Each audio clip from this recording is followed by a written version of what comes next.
નમસ્કાર દર્શક મિત્રો, હોટલાઇન ન્યૂઝમાં આપનું સ્વાગત છે। ગુજરાતમાં વિસાવદર અને કડીની બેઠક ઉપરની પેટા ચૂંટણી, વિધાનસભાની આ પેટા ચૂંટણી માટેનું લોબિંગ શરૂ થઈ ગયું છે અને આવતીકાલે એટલે કે ગુરુવારના રોજ ગાંધીનગર ખાતે પાર્લામેન્ટરી બોર્ડની મીટિંગ મળવા જઈ રહી છે અને આ મીટિંગમાં બંને સીટ ઉપરના ઉમેદવાર નક્કી કરવામાં આવશે। સૌથી મહત્વની વાત એ છે કે કદાચ આ જે કેન્ડિડેટની પસંદગી થશે એ કદાચ સી.આર. પાટીલ દ્વારા કરવામાં આવેલી છેલ્લી પસંદગી હોઈ શકે છે, કેમ કે નજીકના દિવસોમાં ભારતીય જનતા પાર્ટીના પ્રદેશ પ્રમુખનું નામ પણ જાહેર થવાની સંભાવનાઓ છે અને એના માટેની ચર્ચાઓ ચાલી રહી છે। બીજી તરફ કોંગ્રેસ દ્વારા પણ રહી સહી આબરૂ બચાવવા માટે આ બંને બેઠક ઉપર મહેનત કરવામાં આવશે અને જોર લગાવવામાં આવશે। શક્તિસિંહ ગોહિલ અને અમિત ચાવડા જેવા નેતાઓ પણ એના માટે સક્રિય થયા છે અને સૌથી મહત્વનું થર્ડ ફેક્ટર એ આમ આદમી પાર્ટીના ગોપાલ ઇટાલિયા વિસાવદર બેઠક ઉપરથી ચૂંટણી લડવા જઈ રહ્યા છે, એટલે એ થર્ડ ફેક્ટર તરીકે કોંગ્રેસનો ખેલ બગાડશે એવું પણ માનવામાં આવી રહ્યું છે।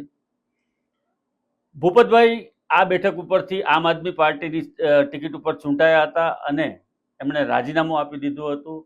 ત્યારબાદ હવે આ બેઠક ઉપર કોને ઉમેદવાર તરીકે પસંદ કરવામાં આવે છે એ પણ બહુ મહત્વનું રહેશે। ખાસ કરીને ભારતીય જનતા પાર્ટી આ બેઠક મેળવવા માંગે છે અને એની પરંપરાગત બેઠકમાં આમ આદમી પાર્ટીએ જીત મેળવી હતી ત્યારે કશે ને કશે ભારતીય જનતા પાર્ટીની નેતાગીરીને પણ હર્ટ થયું હતું કે આ પરિણામ કઈ રીતે આવી શકે।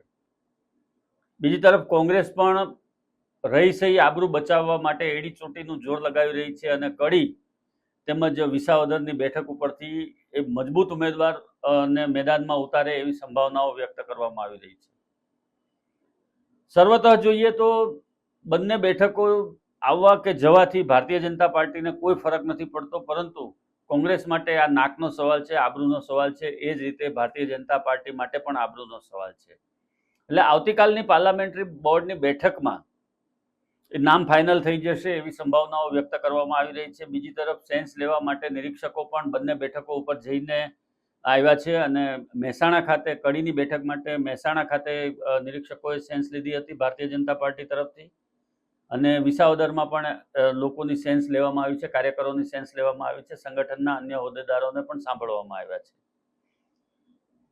મહત્વનું એ રહે છે કે સોમવારે જાહેરનામું પ્રસિદ્ધ થયા પછી હજુ સુધી કોઈ પણ ઉમેદવારી પત્રક ભરાયું નથી, એટલે મુખ્ય જે રાજકીય પક્ષો છે એમાંથી કોઈ પણ ઉમેદવારી પત્રક ભરાયું નથી અને ત્રણેય પાર્ટીની અંદર હાલમાં કસમકસ ચાલી રહી છે।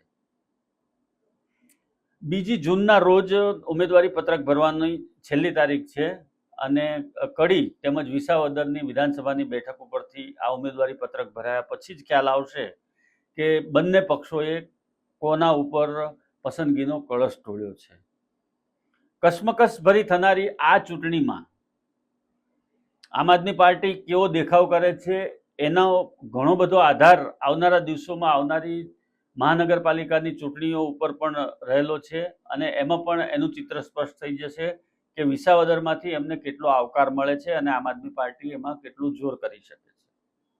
તો ભારતીય જનતા પાર્ટી કાર્યકરોના જોરે મેદાનમાં ઉતરી છે ને કોંગ્રેસ આ વખતે સિમ્પથીનો વોટ મેળવવા માટે જો તમે આમ આદમી પાર્ટીના ઉમેદવારને ચૂંટીને મોકલ્યા તો એ રાજીનામું આપી અને નઠારા પુરવાર થયા છે, ત્યારે મોકો કોંગ્રેસને આપવામાં આવે એવી વાત લઈ અને પ્રજાની વચ્ચે જશે।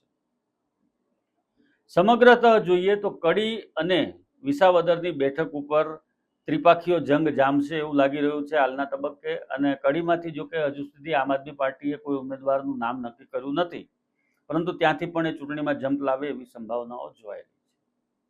ધન્યવાદ દર્શક મિત્રો, આવા જ પ્રકારના વિડીયો જોવા માટે આપ અમારી હોટલાઇન ન્યૂઝ ચેનલને લાઇક કરો, શેર કરો અને સબસ્ક્રાઇબ કરો।